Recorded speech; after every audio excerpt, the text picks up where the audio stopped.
Hello दोस्त, जय जगन्नाथ। मु तो बाहरी गली 17 जून भिड ये मुझे बाहर मोर फास्ट शिफ्ट थी आर आई एग्जाम। तो मुझे सकाल सकाल बाहर जाइली और मुझे पहुँची जाइली। मोर थिला आदर्श इंजीनियरिंग कॉलेज अनुगुल।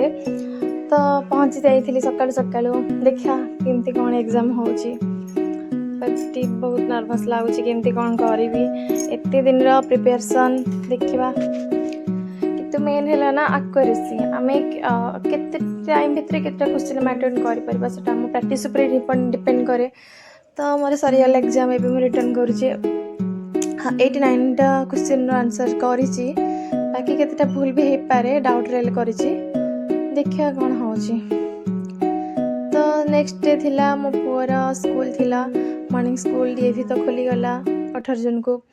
तो स्कूल बाहरी जाइला। एत दिन स्कूल छुट्टी थिला ना, तो भाई भौणी बहुत एंजॉय करुले। मुझे तो बहुत चिल्लाऊली से एत दुष्ट होते जे। आज जो पूरा स्कूल खोलला तो टी अपसेट लगला, मत भल लगलानी। देखिए एत दिन पर पुणी पुआ स्कूल जीव आसो 2टारे 7 ରୁ 2ଟା। तो देखिए तो पुअर सब प्रोजेक्ट रेडी कर देती। स्कूल यूनिफॉर्म पिंधि बाहर कर देती। तो पापा ताकू नहीं कि स्कूल छाड़ी आसते।